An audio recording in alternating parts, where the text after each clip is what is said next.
నమస్కారం. నేను మీ సోమంచి సుబ్బలక్ష్మి. ఈవేళ నేను ఇంకో ఇంట్రెస్టింగ్ టాపిక్ తోటి మీ ముందుకు వచ్చాను. అదే ఆకాశిక్ రికార్డ్స్. చాలామందికి తెలుసు ఈ ఆకాశిక్ రికార్డ్స్ గురించి. అయినా మళ్ళీ నా వంతు నేను చెప్దామని ఓ చిరు ప్రయత్నం. ఇదంతా సేకరణ, కొంత అనుభవం. ఈ ఆకాశిక్ రికార్డ్ అంటే ఏమిటి అంటే, ఆకాశంలో ఉన్నటువంటి రికార్డ్. ఆకాశంలో రికార్డు ఉంటుందా? ఎలా ఉంటుంది? అక్కడ ఏమైనా పుస్తకం ఉందా అంటే కాదు. అది పుస్తక రూపంలో కాకుండా అది చైతన్య స్వరూపంలో ఉంటుందన్నమాట. అంటే అది సర్వత్రా వ్యాపించి ఉంటుంది. మరి అలా వ్యాపించి ఉన్న ఆ యొక్క జ్ఞానాన్ని మనం పట్టుకోవాలంటే మనకి మార్గం ఏమిటి అని అంటే, ఎప్పుడైతే మన ఆజ్ఞాచక్రము, సహస్రార చక్రము ఓపెన్ అవుతాయో అప్పుడు మనకి ఏమవుతుంది అంటే ఒక రకమైనటువంటి శక్తి వస్తుంది. ఆ శక్తి వల్ల మనం అది శబ్ద రూపంలో కానీ, కంపన రూపంలో కానీ, స్మృతి రూపంలో కానీ, లేదు అంటే ఆకార రూపంలో కానీ దాన్ని మనం గుర్తించడానికి ఉంటుందన్నమాట. అయితే ఈ ఆకాశిక్ రికార్డ్స్లో ఏముంటుంది అని అంటే, అందులో మానవ చరిత్ర ఉంటుంది. అంటే మన చరిత్ర ఉంటుంది, మన పుట్టుపూర్వత్రాలు ఉంటాయి.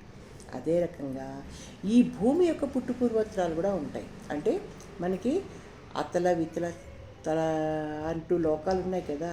భూమికి అడుగునున్నాయి, భూమికి పైన కూడా ఉన్నాయి. సో అలాంటి లోకాల గురించి నాలెడ్జ్ ఇస్తుంది.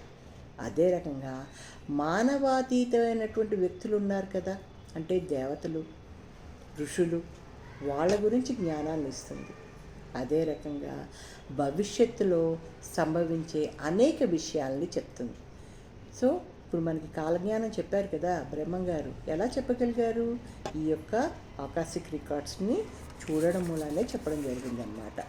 సో కాబట్టి ఇలా ఆకాశిక్ రికార్డ్స్ చదవాలి అని అంటే కనుక, లేకపోతే వాటి మీద అవగాహన రావాలి అంటే మనం ఏం చేయాలి, ఎలా చేయగలుగుతాం అని అన్నప్పుడు మనం దీనికి దీర్ఘంగా ధ్యానం చేయాలి, యోగం చేయాలి. ఆ తర్వాత ఎవరైతే ఋషులు ఉంటారో వాళ్ళు దీన్ని చేయగలుగుతారు.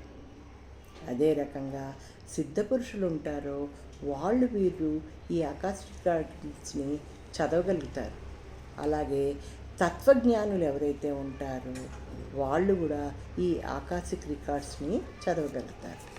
అందుకోసమే మనకి మన భారతదేశంలో ఎప్పటి నుంచో మనకి చెప్తూనే ఉన్నారు, మనము మానవ శరీరం కాదు, మనం ఒక చైతన్య స్వరూపము. ఎప్పుడైతే అలాంటి జ్ఞానం పెట్టుకుని మనం ఈ యొక్క భగవత్ సాధన చేస్తూ ఉంటామో, ఈ తత్వజ్ఞానం సంపాదిస్తామో, అప్పుడు మనకి యూనివర్స్ తోటి సంబంధం వచ్చి మనం ఆ ఆకాశిక్ రికార్డ్స్ని చదవగలుగుతాము. అందుకోసమే చాలామంది ఎవరైతే ఈ దైవీ ఆరాధన చేస్తారో, అంటే ఒక కృష్ణుడు అవ్వచ్చు, రాముడు అవ్వచ్చు, అమ్మవారు అవ్వచ్చు, ఆంజనేయ స్వామి అవ్వచ్చు, వాళ్ళ యొక్క ధ్యాన శ్లోకాలని మంత్రరూపంలో దీర్ఘంగా వాటిని సాధన చేస్తారో, అలాంటప్పుడు ఆ యొక్క దేవతా స్వరూపాన్ని చూడడం అనేది జరుగుతుంది. అంటే ఆ చైతన్య స్వరూపాన్ని యూనివర్స్ నుంచి వాళ్ళు కిందకి దించుకోగలుగుతారు, దాన్ని ఆకార రూపంలో చూడగలుగుతారు. ఇది ఒక రకమైనటువంటి ఆత్మోన్నతి.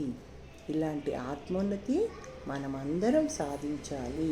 అలా అన్నప్పుడు మనము దీర్ఘంగా మనం ఏదో ఒక దాని మీద సాధన చేస్తూ ఉండడం కనుక చేశాము అని అంటే కనుక ఈ ఆకాశిక్ రికార్డ్స్ ప్రతి వాళ్ళు చదవగలుగుతారు. సో కాబట్టి అందులో మనం కూడా ఉందాం. All the best.